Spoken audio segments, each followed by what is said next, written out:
Salam alaikum, Zulf Laouen, bonsoir.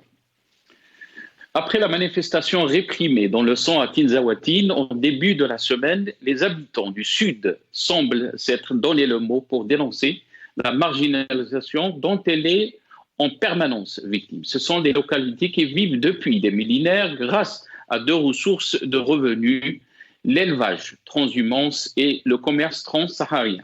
La population de Tinzaouatine dénonçait les barbelés les empêchant d'avoir accès au seul web de la zone pour leur servant de réserve d'eau potable. Malgré d'énormes ressources pétrolières et mines d'or, le pouvoir refuse d'y investir le moindre dinar pour doter ces villes de routes, mais surtout de la dorée la plus précieuse dans le Sahara. Au contraire, les activités de prospection et d'exploitation pétrolière ont tendance à assécher la nappe phréatique qui alimentait les oueds et d'autres sources d'eau. Tinzaouatine, le symbole de l'injustice et le mépris qui touche l'une des populations les plus marginalisées du pays, deux écoles, un centre de santé et surtout une anarchie et une rue principale où les habitants se regroupent devant les Houanites pour faire écouler le temps. Le manque d'eau, d'hygiène publique, d'électricité et d'opportunités économiques sont indignes d'un pays indépendant depuis de 60 ans. Le plus surprenant, c'est à quel point nos frères du Sud sont profondément attachés à l'Algérie. Le drapeau national flotte fièrement au-dessus des maisons comme un signe pacifique pour contester l'ordre établi. Tinzaouatine a reflété un cumul de problèmes qui durent depuis de longues années.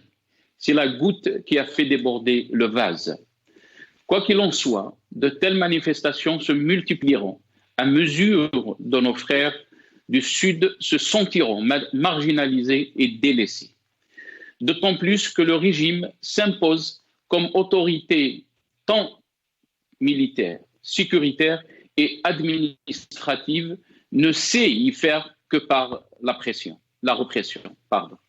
Au lieu de profiter de l'arrêt des rassemblements populaires pour libérer les prisonniers d'opinion et multiplier les contacts et les initiatives avec différents acteurs intellectuels et autres militants connus pour leur proximité avec les objectifs du soulèvement populaire. Le régime croit pouvoir renforcer le système au nom de l'autorité de l'État, qu'il confond avec le recours à la force et il oublie du même coup que c'est ce genre de politique qui a conduit non seulement à la faillite de Bouteflika et des politiques qu'ils ont d'ailleurs eux-mêmes soutenues, mais également à un profond rejet du système politique lui-même. Au lieu de regarder ce qui se passe aux côtés du peuple qu'il gouverne, il continue de penser que la manipulation est le meilleur mode de gouvernement. Comme avant le mouvement du 22 février, ils en viennent ainsi à penser que la promesse d'une nouvelle république habillée à leur guise fera basculer une partie du peuple en faveur du système qu'ils promettent de rénover, comme s'ils étaient persuadés que le peuple n'y verrait que du feu. Curieuse façon de faire de la politique en refusant de tirer les leçons de tout ce qui s'est passé depuis plus d'un an. Terrible course vers le mur dont les conséquences ne présagent rien de bon, ni pour le pays, ni pour personne. C'est pourquoi l'urgence aujourd'hui est pour les dirigeants d'ouvrir les négociations sérieuses avec les forces représentatives des aspirations des populations en vue d'engager une transition démocratique structurée qui prépare la voie à la construction d'un État démocratique.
à la Hougara du régime. C'est le titre de notre émission ce soir.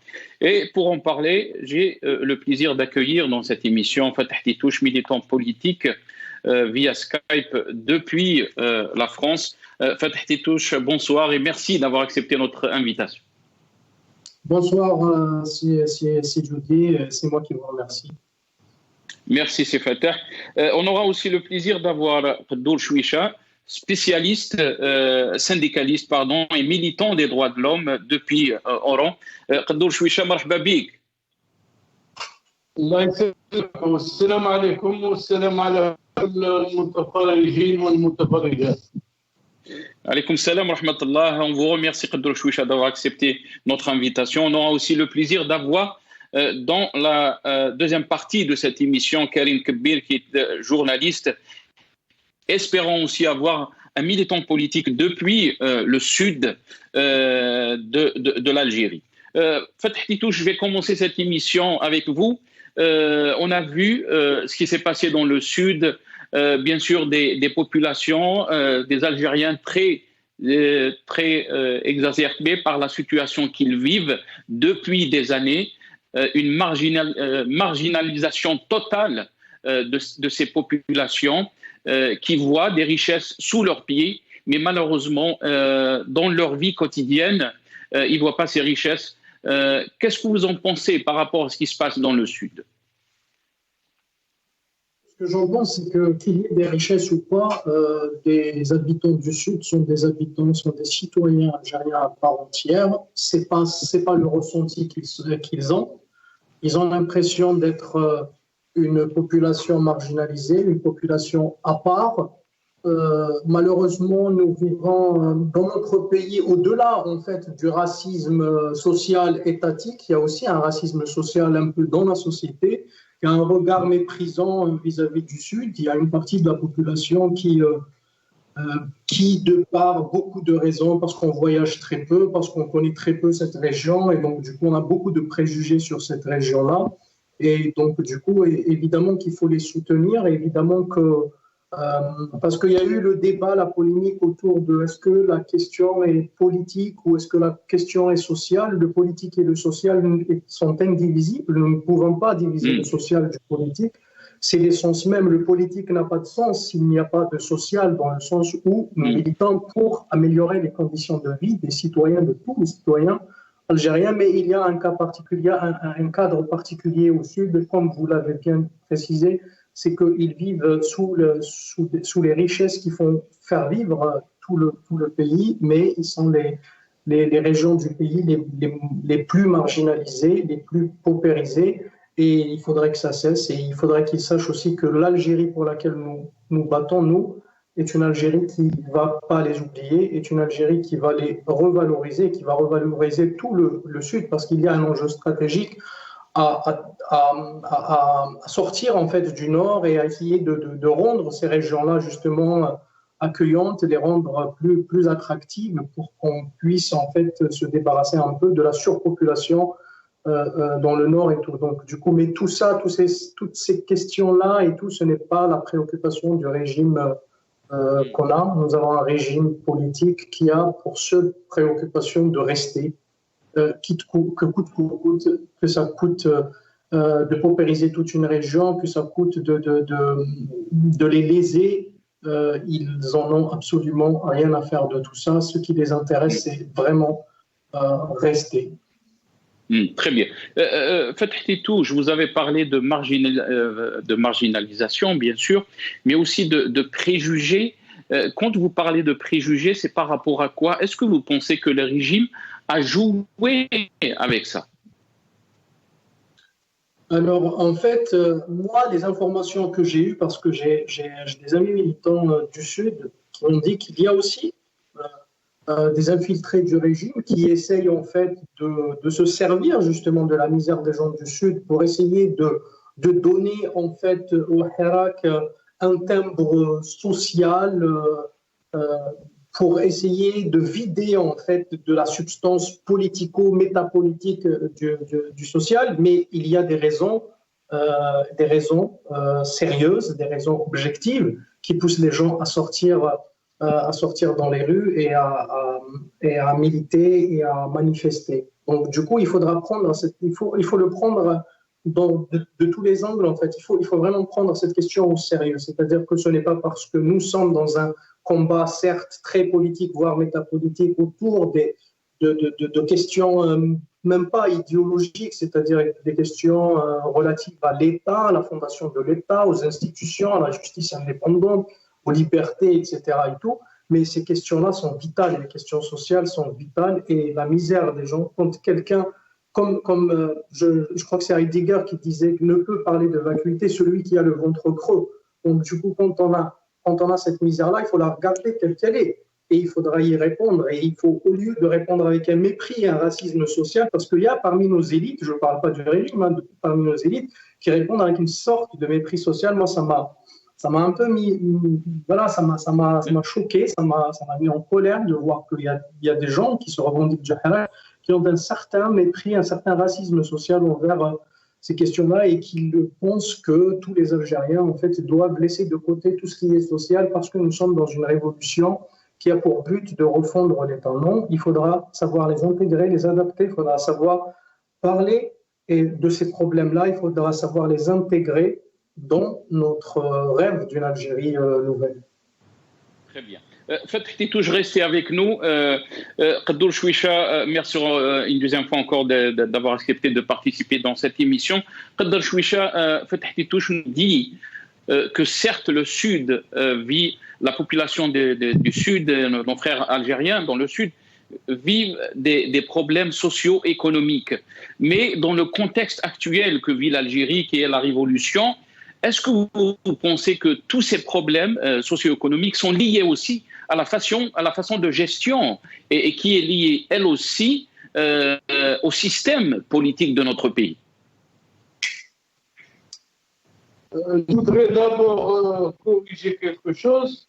Quand vous dites le réveil du Sud, il ne faut pas oublier que le Sud s'est réveillé il y a longtemps et que Ouegla, par exemple, a été à un certain moment un centre de gravité très important pour le mouvement des chômeurs en Algérie. Donc ça fait très longtemps que le Sud s'est réveillé, mais les particularités du Sud, c'est que c'est une région. Tout le Sud, c'est la région d'où on tire la rente de l'Algérie. Le pouvoir tire sa rente. Et pour tirer sa rente tranquillement, il a besoin de surveiller très bien cette région et de ne pas laisser la liberté à ceux qui y habitent. Parce que qui dit liberté, dit possibilité d'agir, de vouloir changer les choses. Donc, c'était une pression qui s'exerce depuis très très longtemps. Rappelez-vous, durant les années 90, pour aller au Sud, il fallait presque avoir un visa. C'était ce qu'on appelle l'Algérie utile pour la rente. Donc, les Algériens n'étaient pas libres d'y aller.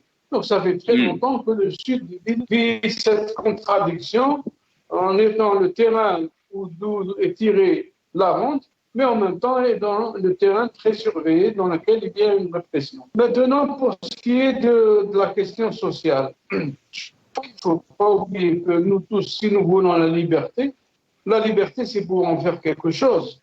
Ce n'est pas une valeur dans l'absolu. Être libre et crever de faim. Ou bien, comme l'expression qu'on dit, le renard libre dans le poulailler libre. La liberté, c'est pour avoir une dignité. Et la dignité, c'est quoi? C'est vivre bien, c'est être bien logé, soigner ses enfants, tout ce que demandent les exigences d'une vie honnête, d'une vie digne. Donc, c'est pourquoi moi, je ne vois aucune contradiction. Au contraire, je dis que si nous sommes un mouvement, c'est pour exister et exiger plus de justice. Et si je dis la justice, un des éléments de la justice qui est le plus important, c'est la justice sociale. Sinon, ça sert à quoi de réformer une justice et qu'il y ait une injustice sociale? C'est-à-dire que certains vivent très bien leur vie du point de vue matériel et d'autres crèvent la faim. Et quand on leur parlera, on leur dira « vous êtes libre ». C'est-à-dire vous êtes libre de crever, tout simplement. Donc ça n'a aucun sens, la liberté, sans la réponse à ces exigences sociales pour une vie libre et une vie digne. Est-ce que vous pensez, Khodr Chouicha, quand on parle de préjugés, dont a parlé Fatah Titouche aussi, est-ce que vous pensez que pour le régime, c'était une partie du pays qui était gagnée d'avance parce qu'on parle de marginalisation, elle ne date pas d'hier, elle ne date pas de ces événements de Tinzaouatine, elle date depuis l'indépendance, cette marginalisation. Pourquoi on a toujours pensé que c'est des populations qui votaient pour le régime ou le régime même? Ils pensaient que c'était une partie de la population qui était gagnée d'avance. Parce que je pense que depuis très longtemps, on dit que cette région, c'est une région dans laquelle il y a le conservatisme qui règne. C'est-à-dire, quand vous faites des comparaisons, parce que justement, le pouvoir a refusé de créer une urbanisation qui soit à peu près la même que dans le Nord. Et qui dit urbanisation, dit changement. Qu'on le veuille ou non, quand on fait appel à l'urbanisation, qui est maîtrisée, non pas une urbanisation sauvage, il y a un changement dans les mentalités, dans les pratiques. Mais le Sud a été un peu isolé, marginalisé, surtout que le transport en lui-même, pour lier le Sud au Nord, le transport reste jusqu'à présent un problème important. Donc ça a été un peu marginalisé. Et c'est vrai que à la marge, peuvent naître des sentiments un peu, je ne dirais pas racistes, mais des sentiments en disant que s'ils ne sont pas comme nous, l'État a toujours sa main là-dessus, ils peuvent naître. Mais je pense que ça fait très longtemps que ça a disparu. Maintenant, c'est des gens, c'est des citoyens, des citoyennes. Et je pense que lorsqu'ils se sont levés pour empêcher l'exploitation du gaz de schiste, ils ont au contraire, je pense, même montré qu'ils sont même en avance sur pas mal de questions par rapport à même ceux qui se trouvent dans le Nord. Donc je pense que ça, certains essaient l'État ougandais essaie de toujours puiser dans ses arguments pour créer un peu la marginalisation et des séparations. Mais je pense que quand on regarde maintenant ce qui se fait dans le Sud, c'est des citoyens et des citoyennes à part entière, à part qu'ils vivent. Et c'est vrai, j'avais même effectué une fois des enquêtes sur les conditions de travail dans le Sud. Et j'avais à cet égard visité Ouargla et d'autres villes. C'est des conditions très difficiles dans lesquelles vivent nos compatriotes dans le Sud. Donc, c'est sur la base de cette organisation que peuvent naître des idées un peu qui ne servent à rien, qui ne font que du mal. Mais je pense que maintenant, on est très loin de ça. Les réseaux sociaux ont permis de raccourcir les distances, ont permis des échanges très importants. Donc, tout ce que utilisait le pouvoir ou bien le régime algérien pour faire dans la séparation et le séparatisme, je crois maintenant ça ne peut plus marcher. La preuve, c'est qu'à Ouargla, ça fait quelque temps, il y avait une manifestation, les gens disaient c'est le pouvoir qui l'a initié, puisqu'il n'y avait aucune arrestation. Aujourd'hui, à Ouargla même, il y a des arrestations parce que le pouvoir refuse toute contestation, toute manifestation, qu'elle soit basée sur l'exigence de liberté démocratique ou bien qu'elle soit basée sur une exigence de réponse aux questions sociales que vivent nos concitoyens et nos concitoyennes. Très bien. Restez avec nous, Khodr Chouicha. Fatah Titouche, quand on revient un peu à cet élan de solidarité face à ce qui s'est passé à Tinzaouatine et les dépassements et la mort du jeune Mokhtar, est-ce que vous pensez que l'Algérie a changé et que quand on voit cet élan de solidarité, malgré que Khodr Chouicha a dit que le régime essaie toujours bien sûr de couper cette région du reste de l'Algérie, mais on voit bien sûr cette conscience qui a politique, qui on peut dire a mûri depuis ce Hirak de 2019. Il est évident que le Hirak a été, que un des acquis du Hirak est sans conteste euh, un sentiment d'appartenance nationale, un sentiment d'unité nationale, un sentiment de solidarité, une volonté, une grande volonté de construire un peuple, de faire peuple en fait, avec l'effacement de tout. Vous savez, il y avait ces problèmes-là sur lesquels le régime a joué pour diviser entre arabophones, berbérophones, entre les gens du Sud, entre les régions, etc.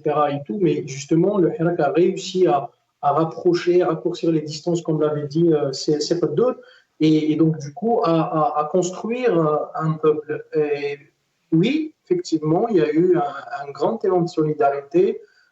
Les gens, il y a eu ce débat-là autour de est-ce qu'on doit aborder les questions sociales ou pas et tout. Oui, c'est un débat qui existe, c'est un débat qui devrait exister, qui ne fait pas de mal. Mais voilà, vous avez parlé, moi je voulais aussi parler vous avez parlé des gens, Abdel avait parlé justement des chômeurs du Sud. Il y a Mohamed Ghasmi qui est en prison, qu'on a jeté en prison. Les autres sont persécutés, on les connaît, les militants de la Ligue des chômeurs du Sud.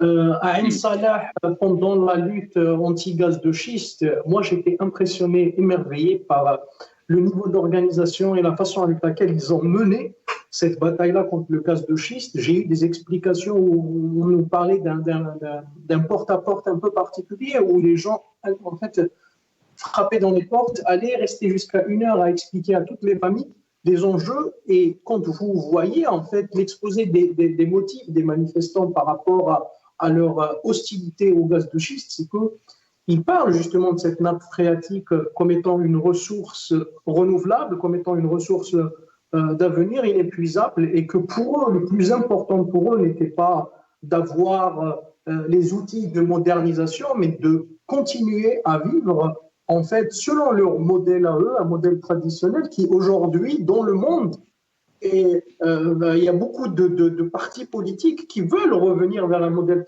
traditionnel parce que nous vivons dans une course effrénée à la consommation, etc., qui détruit les planètes. Donc, du coup, ils sont en avance, effectivement, sur ces questions-là. Donc, oui, et bien évidemment, le Hirak qui fait que maintenant les projecteurs... Enfin, les gens en fait s'intéressent à tout ce qui se passe dans le pays. Effectivement, beaucoup de gens découvrent cette région, découvrent la conscience politique et militante dans cette région, le niveau d'organisation, et tant mieux pour nous parce que nous sommes en train d'effacer finalement les préjugés. C'est ainsi qu'on construit un peuple. Très bien. Comment on peut dire que le Hirak, bien sûr, si on peut dire, a aussi fait évoluer bien sûr les mentalités, et ce combat aussi pacifique dont on a constaté depuis février 2019. Est-ce que maintenant le régime peut vraiment isoler donc le sud du nord, où on parle bien sûr de cette conscience nationale, parce que le régime a essayé de jouer la carte de la division. Fatih Touche a parlé bien sûr de l'utilisation de la région de la Kabylie ou de l'emblème Amazigh pour essayer de diviser les Algériens. Mais est-ce que vous pensez avec le Hirak, cette unité est plus que jamais forte? Je dirais d'abord que le Hirak, je pense qu'on peut le voir de 2 points de vue. C'est d'abord une conséquence de l'accumulation des luttes sur tout le territoire national, et on vient d'en citer au moins 2 dans le sud. C'est la lutte du Comité de défense des droits des chômeurs et la lutte des gens de Ain Salah pour le gaz de schiste. Et il y a d'autres luttes au niveau national. Donc le Hirak, il est en même temps un aboutissement, mais en même temps il est le début d'une ère nouvelle, c'est-à-dire qui nous offre beaucoup plus de perspectives au niveau national. Le Hirak nous a permis, parce que nous vivons tous la même histoire, nous sommes sur le même territoire dans lequel sévit le même régime. Nous vivons tous la même histoire, donc nous sommes obligés maintenant, et on a compris même si certains hésitent encore ou bien sont encore en retard, nous avons compris que si nous voulons vivre dans une société apaisée, qu'est-ce que ça veut dire apaisée? Ça veut dire que les gens savent que leurs droits sont reconnus, qu'il y a une réponse à tous leurs droits. Ils ne sont pas simplement des qui possèdent une carte nationale ou bien un passeport, mais qu'ils possèdent le droit de donner leur avis, de voir des réponses à leur situation, qu'elle soit sociale ou n'importe quoi. Donc nous nous sommes rendus compte que nous vivons tous la même chose et que tout ce qui a été fait par le pouvoir actuellement pour séparer, c'est la mauvaise direction.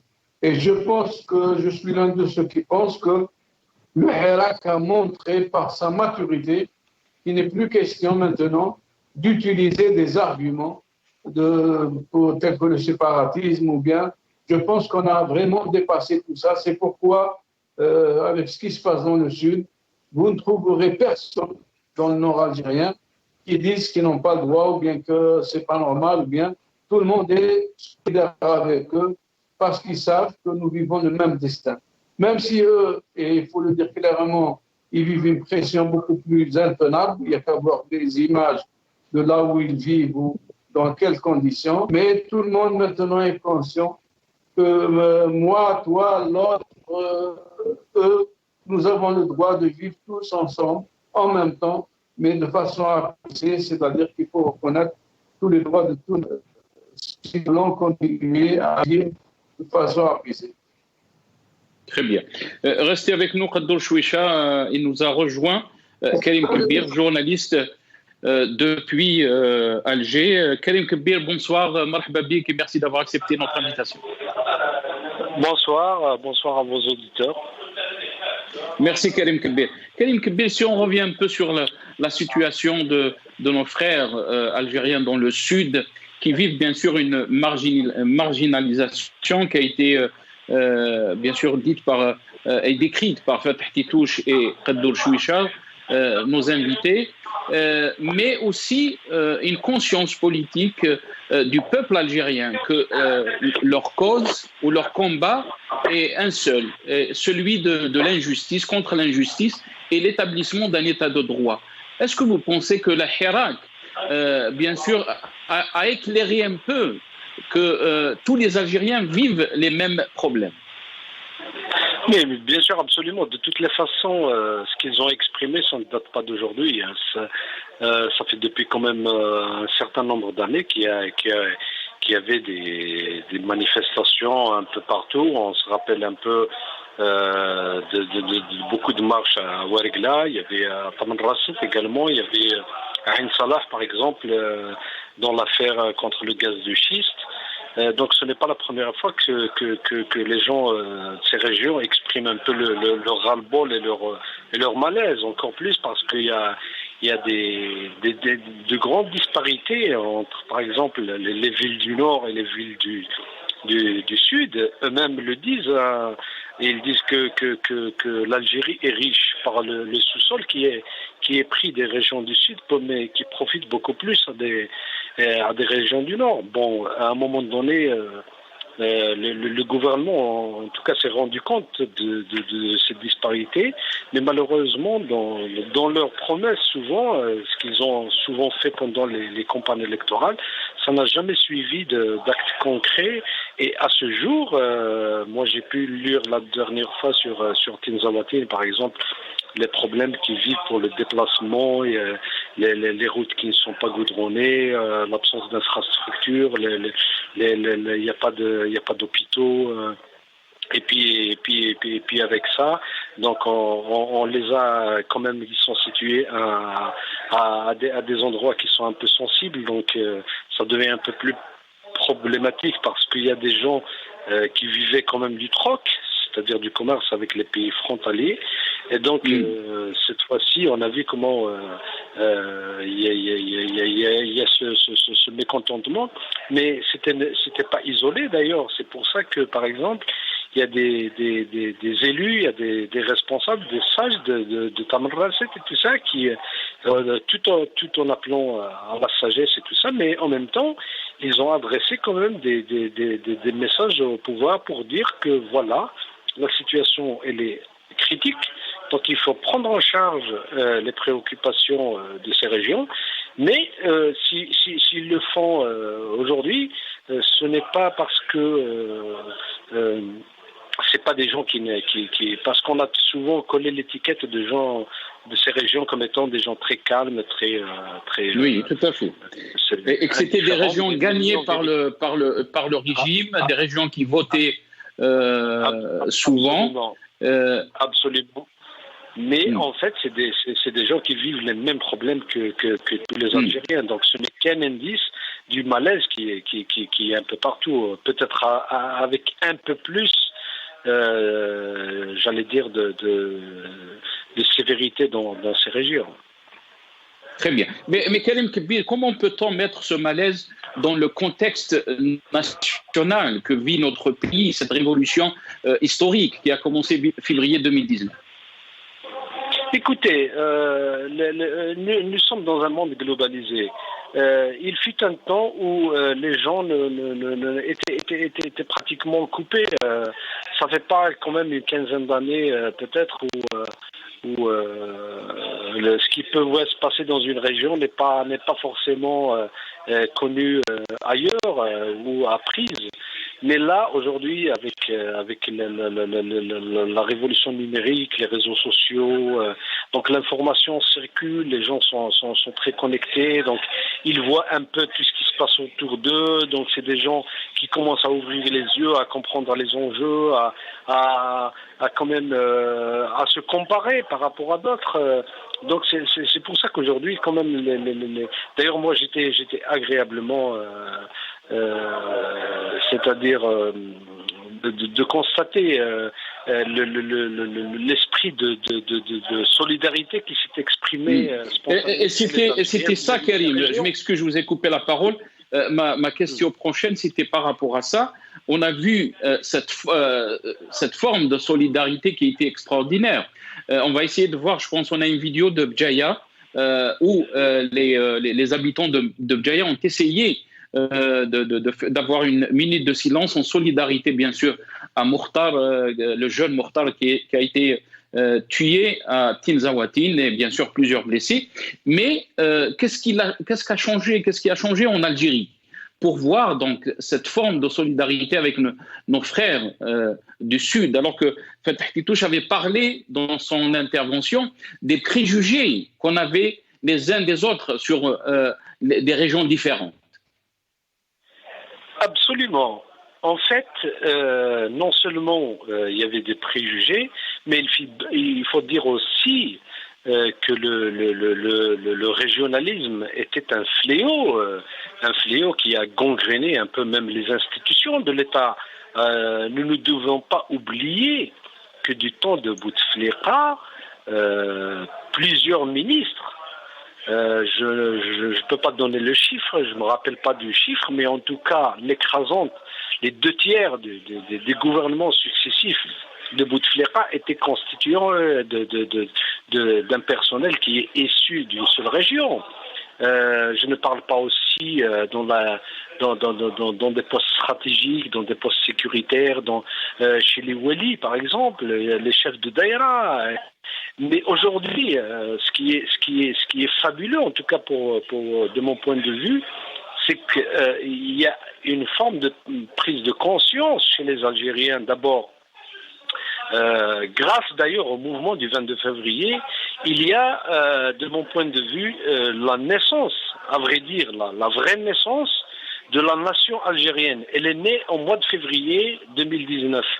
C'est-à-dire les Algériens ont pris connaissance d'appartenir à un territoire, qu'ils ont les mêmes problèmes et qu'ils ont le même destin.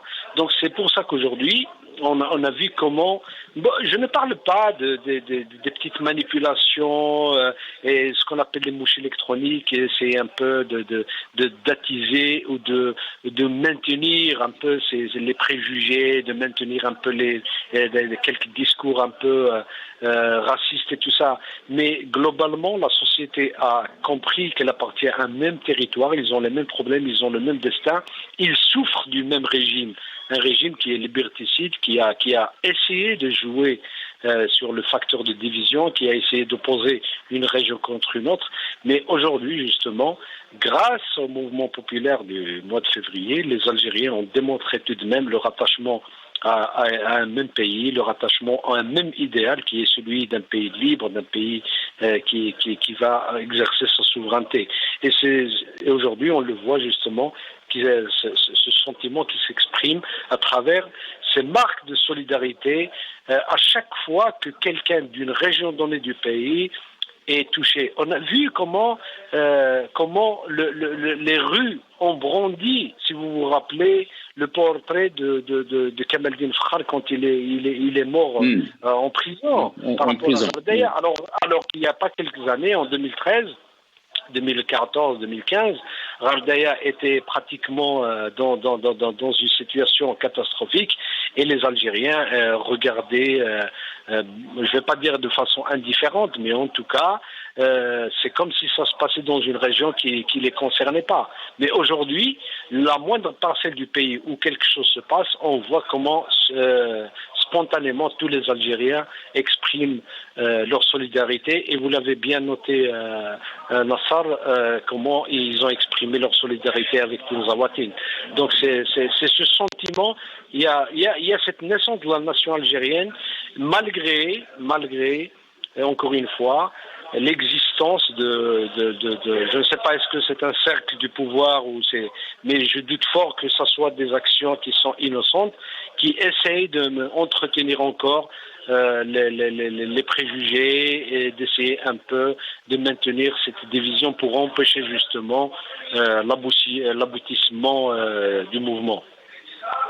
Très bien. Restez avec nous, Karim Kebir. Très intéressant ce que vous venez de dire. En fait, Titouche, est-ce qu'on peut dire qu'il y a une naissance d'une Algérie nouvelle, comme le dit Karim Kebir, et on l'a vu depuis donc cette révolution du sourire qui a été exprimée, bien sûr, on a vu pour faire face au Covid-19, les Algériens se sont solidaires, ils étaient solidaires, bien sûr, les uns et les autres pour faire face au Covid-19, mais aussi face à nos frères du Sud.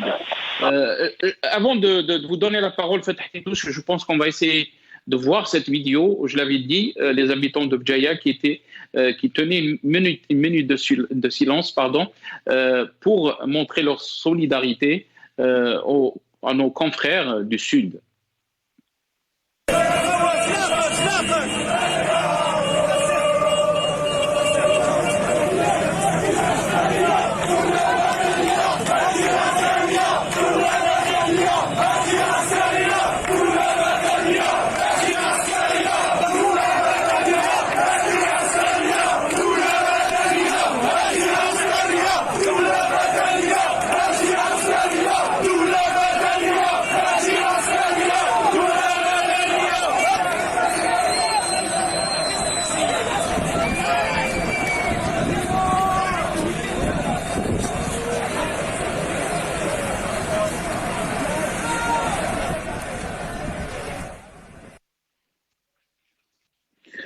Fatah Titouche, je reviens à vous. Est-ce qu'une Algérie nouvelle est née?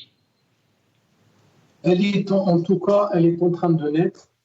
Et puis, il faudra rappeler aussi que, en fait, quand on parle d'État ou d'État-nation, il faudra qu'il y ait cette discussion indispensable, en fait, à la naissance d'un État-nation, c'est-à-dire où le peuple, finalement, se constitue via ses représentants, vote, va élire ses représentants, et qu'on puisse discuter sur ce que sont les valeurs communes, sur ce qui est de vivre ensemble, sur la façon avec laquelle nous voulons vivre, quelles sont nos valeurs que nous partageons, etc. Ce travail-là n'a pas été fait parce qu'il a été tout simplement avorté par le régime lui-même en renversant l'Assemblée constituante de 1963. Donc, du coup, à partir de là, si vous voulez, nos problèmes se sont accentués, et la crise s'est accentuée à partir de ce moment-là. Le régime, depuis, parce que par nature, il a imposé son pouvoir par la force, depuis, il se retrouve condamné en fait à user de la force, du machiavélisme, de manipulation de tout genre, d'emprisonnement, de répression, etc., pour toujours essayer de diviser ce peuple, essayer justement de se maintenir au détriment de ce sentiment national. Oui, effectivement, depuis le 22 février, il y a beaucoup de choses, énormément de choses qu'on croyait indépassables, en fait, comme des clivages nés des années 90 qui étaient, où on voyait en fait finalement des populations irréconciliables, des visions politiques irréconciliables. Nous avons vu beaucoup de rapprochements des visions des uns et des autres. Il y a eu des rapprochements et donc du coup, oui, la construction de ce compromis national, la construction de ce pacte finalement, de ce nouveau pacte est en train de se faire. Il faudra y travailler encore plus. Et puis moi, j'ai la profonde conviction, oui, qu'il y a un processus irréversible, en fait, qui s'est enclenché et ce processus-là ne va pas s'arrêter avant d'atteindre, en fait, ces objectifs qui sont la construction, justement, d'un État algérien avec des institutions qui aient cette crédibilité-là populaire, qui soient populaires, ces institutions, qui aient la confiance de la population. Aujourd'hui, moi, j'assume de le dire, nous n'avons pas d'État, parce qu'un État, c'est des institutions. Qui pourrait me dire quelle institution de l'État est libre aujourd'hui? Est-ce que l'armée, l'institution militaire est libre? Est-ce que la justice est libre? Est-ce que l'institution de télévision, la communication d'information est libre? Il n'y a aucune institution qui ne soit pas entre les mains ou dirigée d'une manière ou d'une autre par le système ou le régime qui s'est constitué en système. Finalement, l'État aujourd'hui est otage justement d'un groupe de personnes qui ont pris le pouvoir et qui se sont relégués ce pouvoir-là et qui l'ont hérité, comme si c'était un héritage et qu'il leur revenait de droit. Ce sentiment-là, quand le peuple sort justement et revendique dans ces slogans, on retrouve justement ces mots d'ordre-là de justice indépendante, de justice sociale, etc. Oui, effectivement, nous sommes là dans un processus qu'on peut qualifier de révolutionnaire. Très bien. Khadour Chouissa, est-ce que vous pensez qu'on est face à un processus irréversible, comme le dit Fatah Titouche, pour une Algérie nouvelle, comme le veut bien sûr le peuple algérien, mais pas comme le veut le régime. Mais quand on voit la situation politique, on voit ces dizaines et des dizaines d'arrestations, la répression qui est en train de doubler, est-ce que vous pensez qu'on peut dire qu'on est face à ce processus où des défis encore restent face à ce régime qui ne veut pas partir, qui ne veut pas changer aussi?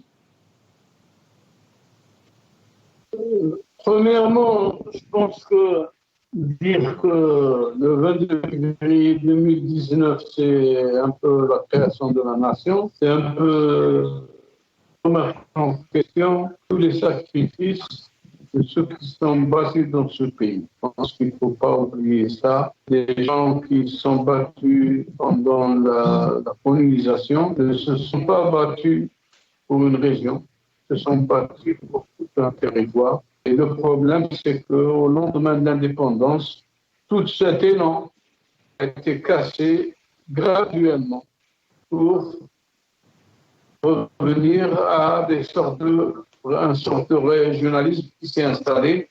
Mais je pense qu'il ne faut pas oublier que les gens se sont battus pour autre chose et que nous sommes juste une continuité avec un déphasage ou bien avec une époque où tout cela avait été un peu écrasé. Donc c'est un renouvellement, ce n'est pas une création, c'est un renouvellement d'un espoir. Et n'oublions pas que l'étoile nord-africaine ne se limitait même pas à l'Algérie, mais concernait toute une région. Et je pense que nous sommes à une étape où nous devons certes faire tout notre possible pour qu'en Algérie, il y ait un pouvoir légitime qui regarde d'abord quels sont les intérêts de la population, mais à longue échéance, je pense que c'est toute la région qui doit être remise en cause. On ne peut pas, dans ce monde un peu cruel qui est devenu cruel, on ne peut pas croire qu'un seul pays peut se sauver tout seul Il n'y a qu'à voir ce qui entoure l'Algérie et tous les problèmes qui existent. Je pense qu'on ne peut pas faire face à ça tout seul. Il faut créer des liaisons, des ponts avec d'autres qui sont dans la même région, qui aspirent tous les peuples à un même destin qui est plus possible. Maintenant, pour le régime, je pense qu'il ne faut pas s'attendre à autre chose. Le régime n'a même plus les moyens de corrompre. Qu'est-ce qui reste? Depuis l'aube de l'humanité, c'était le bâton et la carotte. Maintenant, la carotte a disparu. Le régime n'a plus. Qu'est-ce qui lui reste? Il lui reste le bâton. Et c'est pourquoi... Et c'est ça, c'est Khadoul Chouicha. Moi, je parle de ça. Vous avez parlé d'espoir, Fatih Touche a parlé d'un processus irréversible, mais aussi il y a une réalité que tout le monde est en train de dire est inquiétante sur tous les niveaux. Quand on voit cette recrudescence des arrestations et vraiment la situation économique qui est très difficile, est-ce que vous pensez qu'il y a de l'espoir, comme vous le dites? Non, je pense qu'il y a de l'espoir. Pour ceux qui avaient marché dans toutes les villes d'Algérie et qui ont vu des enfants crier, qui ont vu des enfants revendiquer, je crois qu'on n'a pas le droit de dire qu'il n'y a pas d'espoir. C'est la première fois qu'un tel mouvement secoue tout le peuple algérien. Et quand je dis le peuple algérien, que ce soit les adultes, que ce soit les jeunes, que ce soit même les enfants, et je pense que personne n'oubliera de sitôt ce qui s'est passé. Maintenant, nous sommes devant une réalité qui est amère, et je pense que nous avons le droit avec nous, nous avons la légitimité avec nous. Ceux qui sont en face utilisent la force et la répression. Mais est-ce que vous pensez qu'ils peuvent se permettre de mettre en prison tous les citoyens et les citoyennes algériennes? Je pense qu'ils sont en train de faire peur, de vouloir faire peur, de vouloir menacer en exerçant des représailles contre les militaires. Je pense que la force de Hirak, il n'y a pas de représentants et que ce Hirak ne dépend pas de représentants. Même, nous avons certes des personnes qui sont connues, qui sont aimées, mais personne ne peut dire qu'il les représente. C'est-à-dire maintenant, ils peuvent arrêter, si vous regardez maintenant, ils ont arrêté des personnes connues, le Hirak ne s'est pas arrêté. Ils ont choisi maintenant d'arrêter des personnes pas très connues, mais au niveau local qui bougeaient un peu, mais le Hirak ne s'est pas arrêté. Il s'est arrêté à cause de ce virus. Et ce régime a aussi utilisé cette crise sanitaire pour faire passer son programme. Mais sincèrement, je ne pense pas que ça maîtrise. Je pense que l'avenir est à nous et que nous continuerons dans toutes les régions du pays à revendiquer. Il faudra bien qu'un jour ou l'autre, le régime comprenne que la vérité, c'est nous. La loi, c'est nous, la légitimité, c'est nous, et ils s'engagent dans un processus de transition pour que l'Algérie change et change au profit de toute la population. Très bien. Restez avec nous, Khadoul Chouicha. Karim Kbir, comment vous voyez-vous les choses évoluer, surtout que beaucoup d'observateurs de ce qui se passe en Algérie parlent d'inquiétude face à la situation, qu'elle soit politique, économique, sociale, mais aussi j'aimerais écouter votre avis par rapport au Hirak, de son unité, de son pacifisme. Est-ce que vous pensez qu'il y a des défis aussi dans ce sens?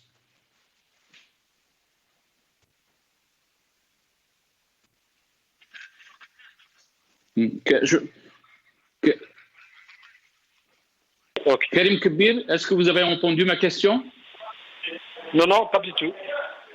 Karim, je pense qu'on vous a perdu un petit moment. Karim, ma question était de comment vous voyez les choses évoluer. Bien sûr, Khadoul Chouicha a parlé d'espoir, mais aussi il y a beaucoup d'observateurs, Karim, qui disent que les choses sont inquiétantes en Algérie, qu'elles soient au niveau politique, au niveau économique, au niveau social, mais aussi du côté de Hirak. Beaucoup pensent qu'il y a encore des défis face à son unité, face à son pacifisme. Qu'est-ce que vous en pensez, Karim Kébé? Absolument. Je pense que la situation est c'est encore complexifié davantage avec les nouvelles orientations exprimées en tout cas publiquement par les tenants du pouvoir, parce que là on est en face d'un rouleau compresseur. Je crois qu'il y a une volonté d'étouffer définitivement le mouvement, mais le problème c'est que je conçois mal que quand même qu'on essaie de gouverner un pays contre la volonté du plus grand nombre. C'est ça le problème. C'est que à un moment donné, on pensait que même si l'élection a été contestée, mais on pensait tout de même,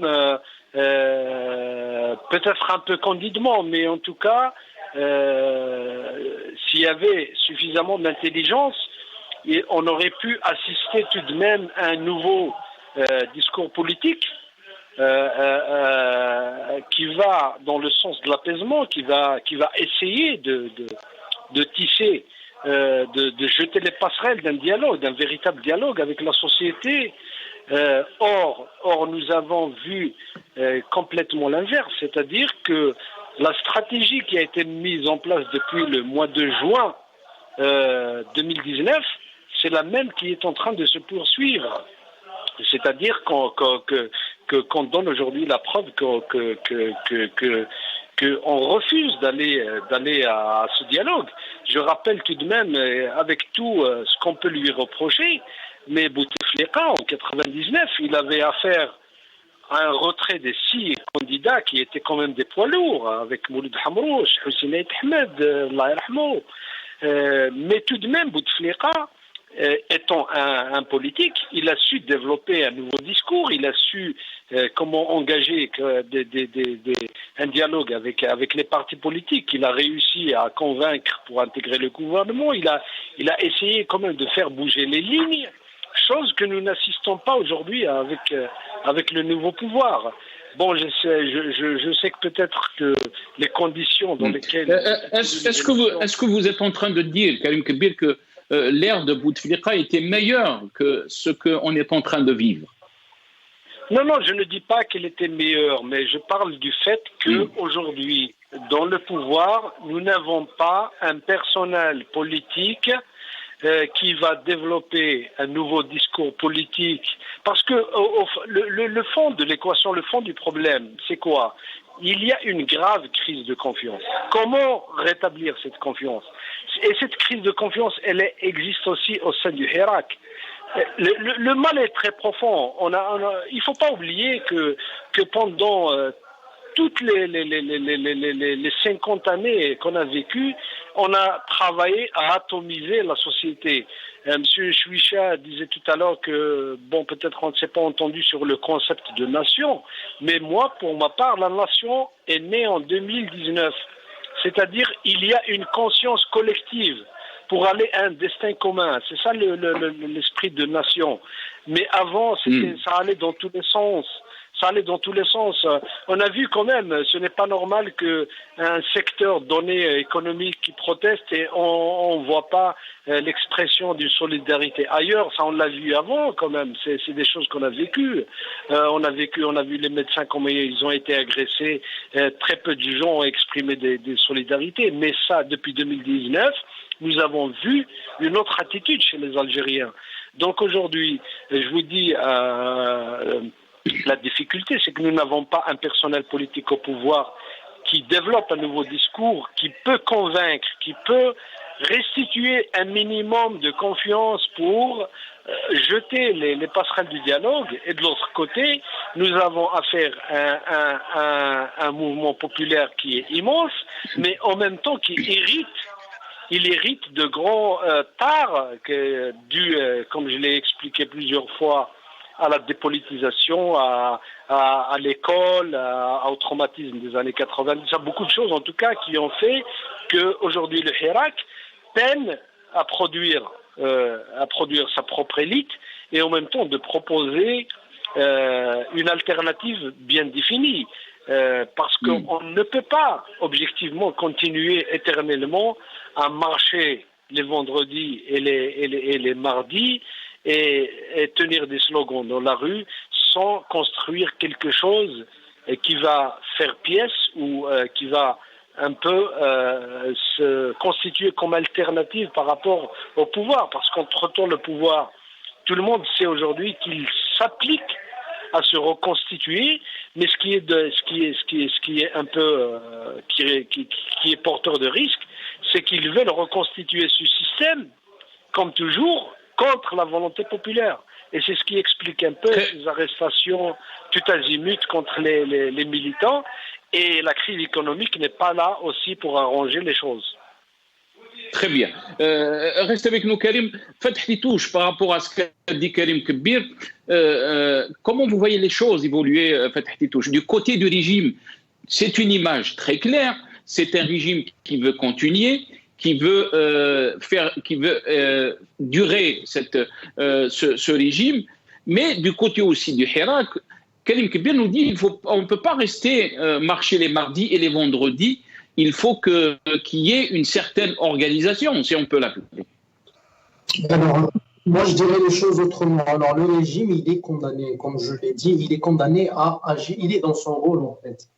Par le fait qu'il ait pris le pouvoir par la violence, ce qui l'a poussé à être coupable de crimes, à être coupable de trahison, de corruption, de délapidation des richesses du pays, tout ça est couvert tant que le régime est en place. Donc, au moins, il y a une raison objective qui le pousse à essayer de se maintenir coûte que coûte, à se maintenir avec tous les moyens qu'il a. Maintenant, de notre côté, je dirais les choses autrement que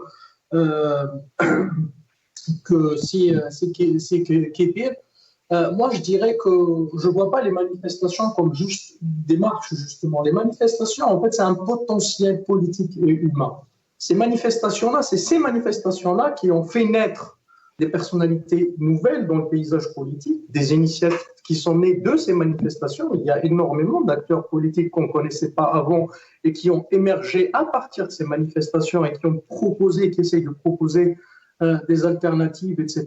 Maintenant, oui, systématiquement, il nous faudra arriver à terme à construire quelque chose d'alternatif, ne serait-ce que pour avoir le soutien international, parce que je le dis toujours, les puissances occidentales ne soutiennent pas le régime, ils soutiennent leurs intérêts. À partir du moment où ils ne voient pas une alternative claire à ce régime-là, ils continueraient de soutenir ce qu'ils connaissent. Effectivement, ça c'est le dilemme qui nous est posé, qu'à terme, il faudra qu'on arrive à constituer une véritable alternative à ce régime, un véritable interlocuteur qui pousserait les puissances occidentales à se détacher de ce régime, à l'isoler, et c'est ça ce qui va signer, de mon point de vue, définitivement la chute et la fin de ce régime-là. Et c'est à ce moment-là qu'on pourra parler de négociation, de dialogue avec ce régime, c'est à ce moment-là qu'on négociera justement les termes de la transition, les termes de leur départ, etc. Effectivement, donc du coup, il faudra qu'à terme on arrive à construire ça, mais ça reste, tout ça ne sera pas possible en fait sans ces manifestations, sans ce rapport de force exprimé par la population. Et pour répondre juste à monsieur Qaddosh-Wisha, je n'ai jamais dit en fait que le militantisme ou la lutte commençait en 2019. Effectivement, la lutte a commencé, elle ne s'est jamais arrêtée depuis la lutte pour l'indépendance, en fait. Depuis l'indépendance, il y a des résistants, il y a des gens qui ont été assassinés, il y a beaucoup de gens qui ont payé de leur vie pour maintenir cette flamme-là allumée. Mais ce qu'on dit, en fait, c'est que depuis 2019, il y a quelque chose de nouveau. Il y a un processus national, il y a une mobilisation qu'on n'a jamais vu depuis 62, une mobilisation immense, et il y a un sentiment, en fait, d'appartenance à un destin commun. Ce sentiment-là, justement, est né à partir de 2019. Très bien, merci Fathi Touche. Très rapidement, Qaddosh-Wisha, comment vous voyez les choses évoluer? Vous êtes un homme de terrain, Qaddosh-Wisha, syndicaliste, homme militant des droits de l'homme. Comment vous voyez les choses Est-ce que vous pensez que le Hirak, cette révolution, doit s'organiser, à comptabiliser bien sûr ses revendications, surtout politiquement? Comment vous voyez les choses évoluer, Qadour Chouicha? Ça dépend de ce qu'on entend lorsqu'on dit s'organiser. Que le Hirak, qu'on le veuille ou non, le Hirak n'est pas un parti politique. Le Hirak, c'est des citoyens de toute idéologie qui ont décidé de mettre en commun leurs efforts pour arriver à des conditions d'exercice de la politique. Parce que jusqu'à présent, il n'y a pas de conditions d'exercice de la politique. C'est pourquoi ceux qui veulent faire de la politique sont ensemble pour revenir à des conditions d'exercice de la politique. Donc, je pense qu'on parle d'organisation par rapport, il y a deux points de vue, j'ai deux directions. Nous avons omis peut-être de faire un peu un travail vers l'extérieur pour montrer, surtout en cette période difficile où il n'y a aucun respect des droits, des arrestations. Je pense que nous devons maintenant, et surtout la diaspora algérienne à l'étranger, doit être porte-parole de tout le Hirak au sens où il y a une atteinte à tous les droits. Les derniers changements en matière du code pénal sont là pour dire que le but c'est de continuer sur les exactions. Et il y a un autre point de vue interne. C'est un peu plus difficile parce qu'on ne peut pas construire une classe politique en une année. Ça n'a jamais été fait, ça ne se fera pas en Algérie. Surtout que l'ancienne classe politique, elle est un peu plus ou moins, les gens la considèrent, à tort ou à raison, comme étant plus ou moins liée au pouvoir, ou bien leur début a été improvisé par le pouvoir. Donc, une nouvelle classe politique, ça peut être un peu difficile. Mais je pense qu'on doit se donner des tâches au-delà des appartenances politiques ou bien idéologiques. On doit donner des tâches à tout le monde qui vont dans une direction où nous devons d'abord, au premier moment, nous devons nous soulever de ces arrestations et exiger, ce qu'on avait fait, exiger qu'il y ait une démocratie. Mais ça, nous pouvons le faire, même si nous ne sommes pas en s'organisant, parce que quand on dit on s'organise, les gens vont directement penser à des têtes, à des représentants. Et ça risque de nous poser un problème.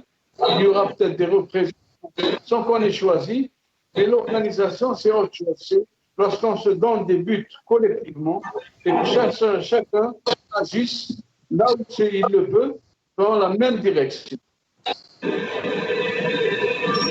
Merci Qadour Chouicha, je vous remercie beaucoup. Après Saha, on est arrivé à la fin de cette émission. Je remercie tous mes intervenants, Fatah Titouche, militants politiques qui étaient avec nous depuis la France via Skype, et Qadour Chouicha, syndicaliste militant des droits de l'homme qui était avec nous aussi via Skype depuis Oran, et Karim Kbir, journaliste depuis Alger. Et après comme ça, on est arrivé donc à la fin de cette émission. Quoi qu'on dise, les invités l'ont dit, l'Algérie, on est en train l'Algérie, une nouvelle Algérie est née depuis février 2019. C'est ce qu'ils ont dit nos invités. Certes qu'on est en train de voir une Algérie nouvelle, une Algérie qui est solidaire avec tous ses enfants du nord au sud, de l'est à l'ouest. Un processus est irréversible, comme l'a dit Fatah Titouche. Tout ça, on essaiera bien sûr de le développer dans les semaines à venir, les jours à venir dans nos émissions. Ya'tikum as-saha wa bqaw ala khair.